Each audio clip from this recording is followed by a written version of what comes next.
Hello guys, I am Utkarsh Goswami and welcome back to my channel.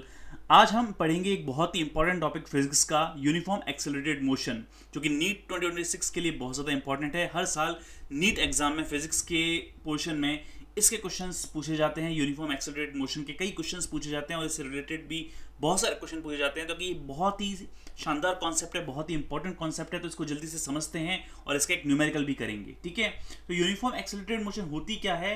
ऐसी motion जिसमें acceleration constant हो जाए। Acceleration क्या हो जाए?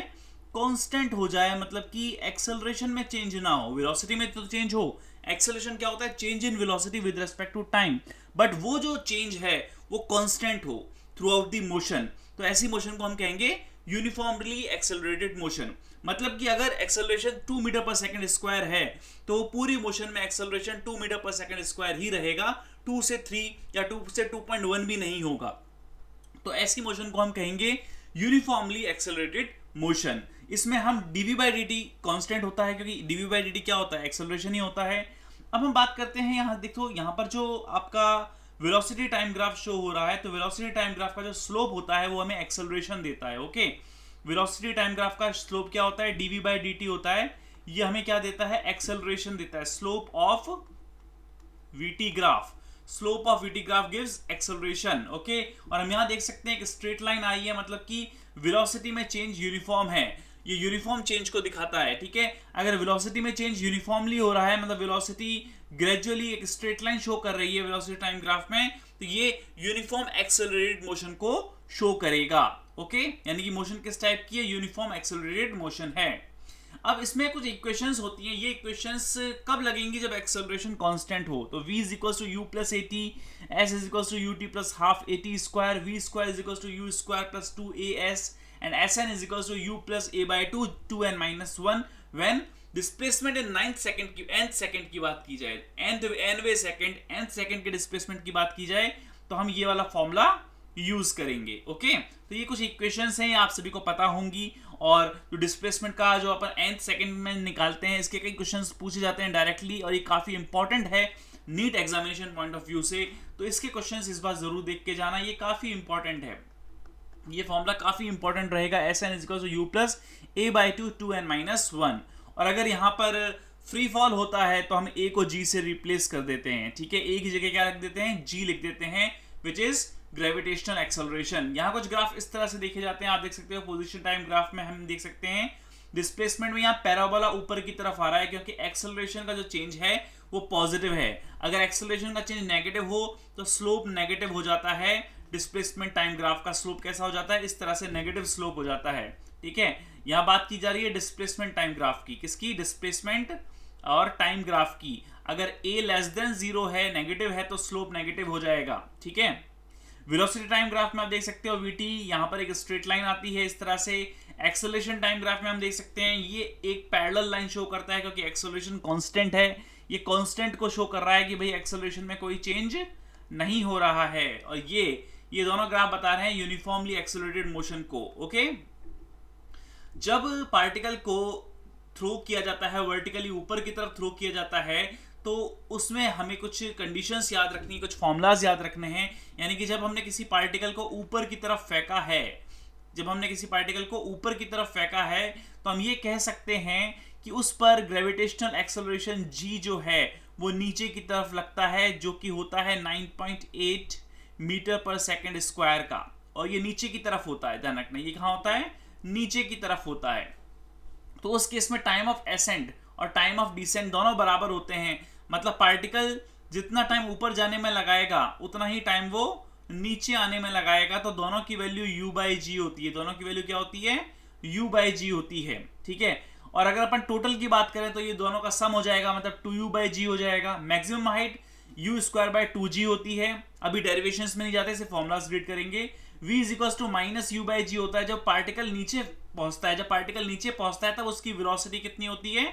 Minus u by g, negative होती है। और velocity on reaching the ground v हमेशा माइनस यू के बराबर होता है, बट इन अपोजिट डायरेक्शन में होता है, ध्यान रखना। ठीक है, v माइनस यू के बराबर हो जाता है। वेलोसिटी ऑन रीचिंग ग्राउंड यहाँ 2 बार लिखा है, तो मैं क्लियरफाई कर देता हूं। जब वो नीचे की तरफ आता है, यानी कि जब v इज इक्वल टू कितना होता है? माइनस यू बाई जी होता है। तो ये किसी इक्वेशन से आया है, v is equal to u plus g t से, ठीक है, v is equal to u plus g t से आता है, ठीक है। पार्टिकल जब नीचे की तरफ आ रहा है तो उस केस में एक चीज ध्यान रखना, ग्रेविटेशनल एक्सेलरेशन उस पर लग रहा है, ठीक है, ग्रेविटेशनल एक्सेलरेशन उस पर एक्ट कर रहा है। बट जब वो नीचे की तरफ आता है तो सारे फैक्टर्स हम यहां पर साइन कन्वेंशन के अकॉर्डिंग लेते हैं, ठीक है। तो जब पार्टिकल नीचे की तरफ आएगा, जब वो ऊपर की तरफ गया था तो उसकी वेलोसिटी को u को हमने पॉजिटिव लिया था, यानी कि जो u वेलोसिटी ऊपर जब ली थी तो u वेलोसिटी हमने पॉजिटिव ली थी। पर जब वो नीचे की तरफ आएगा तब उसकी वेलोसिटी क्या हो जाएगी, नेगेटिव हो जाती है। उसकी वेलोसिटी क्या हो जाती है, नेगेटिव हो जाती है, यानी कि v इज इक्वल्स टू क्या हो जाता है, माइनस u हो जाता है। v इज इक्वल्स टू क्या हो जाता है, माइनस u हो जाता है। और उस केस में फाइनल वेलोसिटी पार्टिकल की जीरो हो जाती है। फाइनल वेलोसिटी पार्टिकल की जीरो हो जाती है क्योंकि वो पार्टिकल नीचे आ गया है। तो उस केस में अगर फाइनल वेलोसिटी जीरो है तो u प्लस जी टी हम लगा देते हैं, तो यहां पर u इज इक्वल टू जाता है माइनस जी टी। यू किसके इक्वल हो जाता है, माइनस जी टी के इक्वल हो जाता है। और जब हमने पार्टिकल को ऊपर की तरफ फेंका था तब उस केस में u जीरो रहेगा, तो वहां पर v is equal to g t रहता है, ठीक है। यानी कि जब पार्टिकल को ऊपर फेंकते हैं तब उसके इनिशियल वेलोसिटी को जीरो मानते हैं, तो v इज इक्वल टू क्या आता है, gt आता है। पर जब पार्टिकल नीचे की तरफ आता है तो उसकी फाइनल वेलोसिटी जीरो हो जाती है, तो u is equal to minus gt हो जाता है।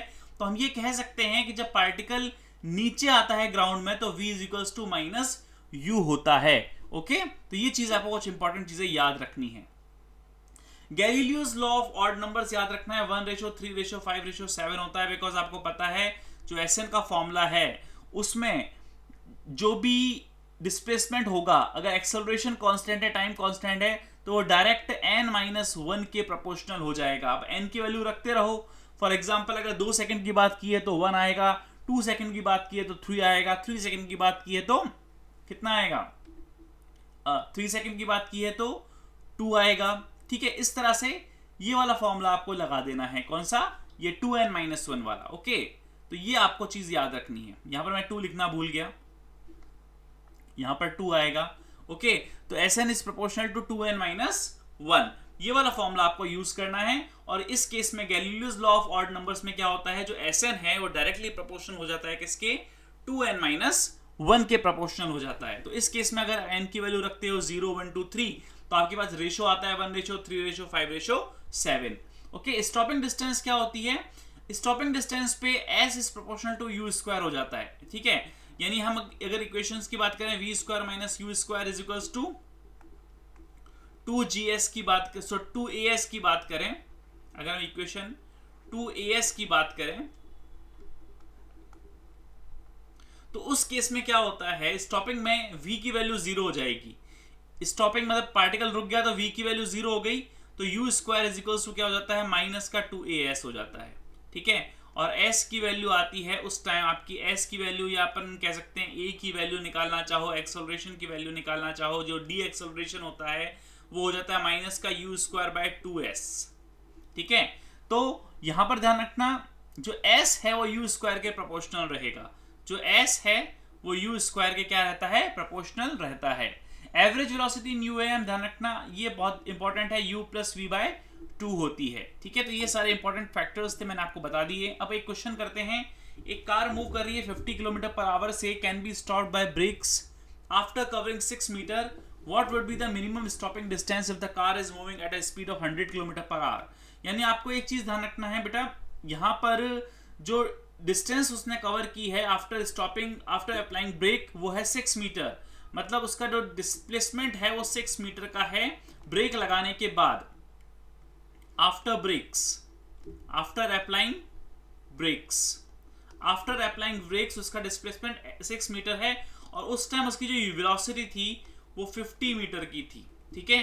तो ये पूछ रहा है क्वेश्चन आपसे कि अगर स्पीड जो कि s2 होगी, अगली स्पीड कौन सी होगी, s2 होगी, अगर स्पीड 100 किलोमीटर कर दी जाए, अगर speed, sorry speed is not s2, अगर स्पीड यानी कि u2 वेलोसिटी अगर 100 किलोमीटर पर आवर कर दी जाए, 100 किलोमीटर पर आवर कर दी जाए, और यहां पर ध्यान रखना ये किस में है, आपकी 50 किलोमीटर पर आवर में है, नॉट मीटर पर सेकंड। तो ध्यान रखना U2 अगर 100 किलोमीटर कर दिया जाए तो S2 की वैल्यू क्या होगी। तो हमें यही प्रिंसिपल लगाना है कि स्टॉपिंग पर S is proportional to U square होता है, ठीक है। तो S1 और S2 का रेशियो ले लो, बस S1 और S2 का रेशियो लोगे तो वो U1 अपॉन में U2 का होल स्क्वायर हो जाएगा, U1 बाई U2 का होल स्क्वायर हो जाएगा। और इस केस में हमारे पास S1 की वैल्यू दे रखी है 6 और S2 की वैल्यू आपको निकालनी है। U1 की वैल्यू कितनी दे रखी है 50 और U2 की वैल्यू कितनी दे रखी है 100 और इसका लगाना है आपको स्क्वायर। तो 50 और 100 ये 1/2 हो जाएंगे और अगर आप इसको ऐसे सॉल्व करना चाहो तो 6/S2 हो जाएगा इज इक्वल्स टू 1/2 का whole square is 1/4 and S2 की वैल्यू आ जाएगी आपकी 24 मीटर्स, क्योंकि 6 4 कितने होते हैं 24 किलोमीटर्स इज द S2। तो 24 किलोमीटर्स इसका आंसर हो जाएगा। ओके 24 किलोमीटर्स इसका आंसर हो जाएगा। Not it is in a metre. Okay एक बार इस पे चेक कर लेते हैं, ये मीटर में होगा, ये मीटर में होगा। क्यों? इसका कारण यह है कि U1 और U2 S1 और S2 आपकी जो डिस्टेंस है वो 6 पे है और यहाँ यूनिट्स का ज़्यादा कोई फर्क नहीं पड़ने वाला। अगर आप चेंज भी कर दोगे किलोमीटर पर आवर को मीटर पर सेकंड में तो कुछ ज़्यादा खास चेंज नहीं होगा, इसलिए मैंने चेंज किया नहीं क्योंकि वो कैंसिल आउट ही हो रहे हैं। तो 50 और 100 एक दूसरे से कैंसिल आउट हो ही गए थे U1 बाई U2 करके, तो आपके आंसर में कोई फर्क नहीं आएगा पर आंसर मीटर्स में रहेगा। सो इसका आंसर होगा 24 metres. First is the correct answer क्योंकि हमने S1 6 मीटर लिया है, ठीक है, S1 हमने 6 मीटर्स लिया है।